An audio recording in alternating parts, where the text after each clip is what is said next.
In 10 years' time, we'll look back on 2020 as the year of the Super Naked, where caution is thrown to the wind, ridiculously powerful engines are crammed inside compact frames, and their riders are identified by bulging neck muscles.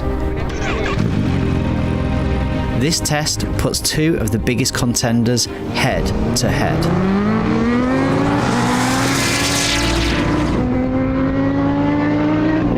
The Kawasaki Zh2 is the all-new king of the Z Kingdom, a lineage famous for bang-for-buck naked fun, great engines, build quality and reliability.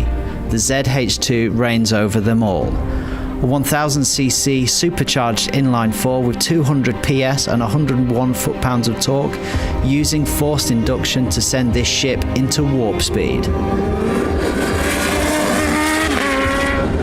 KTM's all-new 1290 SuperDuke R, the Beast 3.0, is back for another round.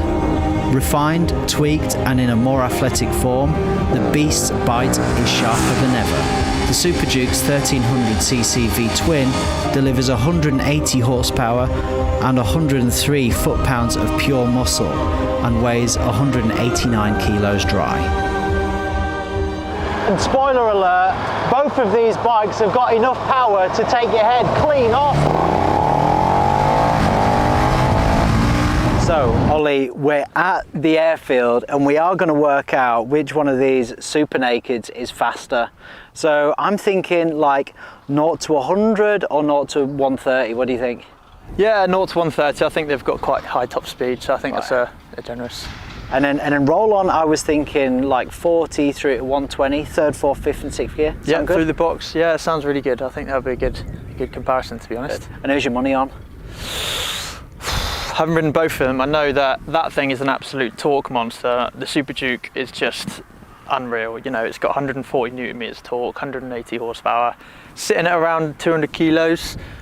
Same torque, you know, slightly more horsepower, but it's, you know, sat 30, 35 kilos more, so probably more planted, but high top speed maybe, but up to 100 I think the SuperDuke's got it. Well, let's find out. Sounds good. Just for the record, I think this is going to win, but let's go and find out. Let's get it on. Nice.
So as you can see, the heavens have been opening and kind of cut us short a little bit, but we have had a real good go on these two bikes, haven't we? Yeah, it's been absolutely wicked. And I think we've had a good time, right? Yeah, it's been heaps of fun. The results? We both talked about it earlier, weren't we? It's really inconclusive, you know. Earlier I sort of said that would be, you know, the one to go for, sort of 0 to 100, and then that would sort of go off afterwards, but we were both changing bikes and we were both sort of back and forth, as you'll see in the video, but it's just difficult to lay the power down basically and hold on for dear life, just because the handlebars are going and you're trying to tuck behind without breaking your neck and stuff from the wind. You know, my neck's a little bit sore now. But you know, like you said, it's inconclusive, I'd say. But I mean, these super naked, very different. You know, like my bike, my Gixxer 750, not as fast as these, but I can go up and down this airfield, no problems, 140, no dramas, you know, and you put your head up and you think, crikey, I'm doing 140. Definitely. These things, you know you're doing that sort of speed. For sure. And on this one, on the ZH2, you know, you're constantly, if you're in that power, you're constantly skipping on the road, and because it's got no steering damper, it's a scary experience. Definitely. And that thing just wants to wheelie all the time. It's just an absolute wheelie machine, isn't it? That engine is just an absolute peach. It's super smooth. Anything, you can ride it around at whatever gear, whatever speed you want. It will just pick up and not clatter and, you know, judder a little bit like the V-twin characteristically does.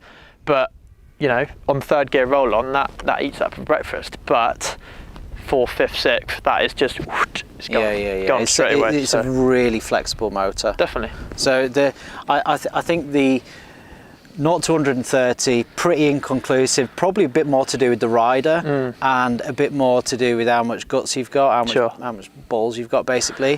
The roll-on stuff, this in third gear, everything else, the ZH2 wins. Yeah, but definitely. You know what, these bikes weren't designed for the track, they weren't designed for doing this, they were designed for the road. So we're going to take them on the road and see how we get on.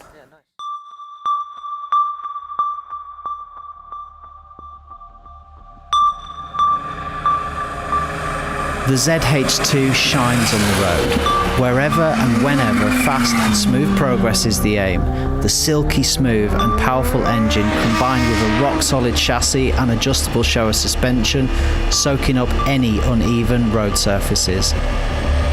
Kawasaki's market research said their customers wanted a powerful naked bike that was easy to ride and could be ridden every day. They have delivered on this to perfection. The ZH2 is an incredibly comfortable place to be. All-day comfortable riding position and a beautifully silky smooth motor that can be as easily ridden on a trip to the corner shop as it can be cruising at 120 miles an hour on the autobahn. Suspension set up plush, sure-footed, planted, and the swung-back bars providing a less intense and more relaxed feel. By contrast, the KTM is a totally different animal. The SuperDuke is aggressive, sharp, pinpoint accurate, a feeling much more akin to sports bikes than tourers. The geometry is more athletic. You sit on the ZH2, you sit in the SuperDuke. An all-new chassis and WP suspension combined with Bridgestone S22 tyres to give an uncompromised naked bike that will devour many a sports bike on track. With devastating accuracy, the KTM is undeniably the sharper track tool when compared to the ZH2.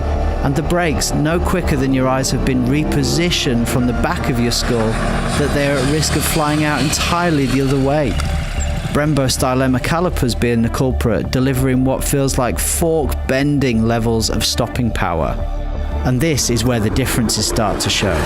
With a more upright position and bigger feel, the ZH2 feels more orientated towards longer distance and comfortable work, whereas the 1290 SuperDuke R feels and rides firmer and harder, a more sporty and more aggressive stance. Harnessing the power of these bikes is no mean feat. Excellent electronic packages controlling all aspects of the bikes. Lean angle sensors, multi-level traction control, launch control, wheelie control, rider modes. The KTM even features a supermoto mode which enables the rear wheel to slide while keeping the front ABS working. It's really clever stuff. When KTM called the SuperDuke the Beast, they hit the nail squarely on the head. It barks like a pit bull ready to be let off its leash. And by contrast, the Kawasaki is definitely not a beast. But don't get me wrong, I wouldn't call an F35 Jet a beast either. I'm labelling the ZH2 a heat-seeking missile.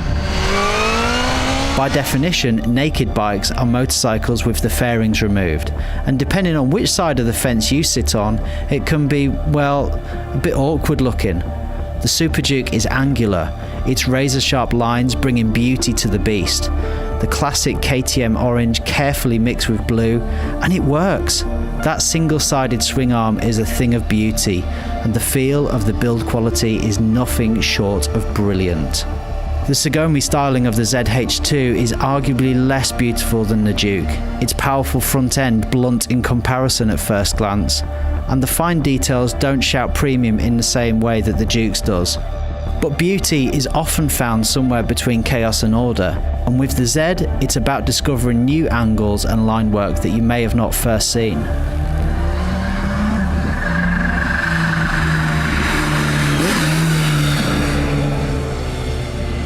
Now before we get too excited, you have to consider that strapping 180 to 200 horsepower into a naked motorcycle, especially when they're going to live most of their lives on the road, it's just way too much power.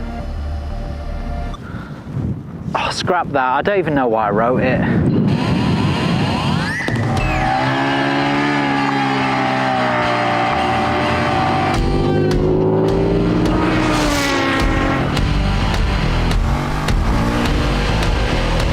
Now for the conclusion. If you want the ultimate in speed, all-day comfort, a real do-it-all motorcycle, the ZH2 has to be the winner. But on the flip side, if you want the sharpest tool in the box, uncompromised sport bike handling and ergonomics, the KTM has to be the winner.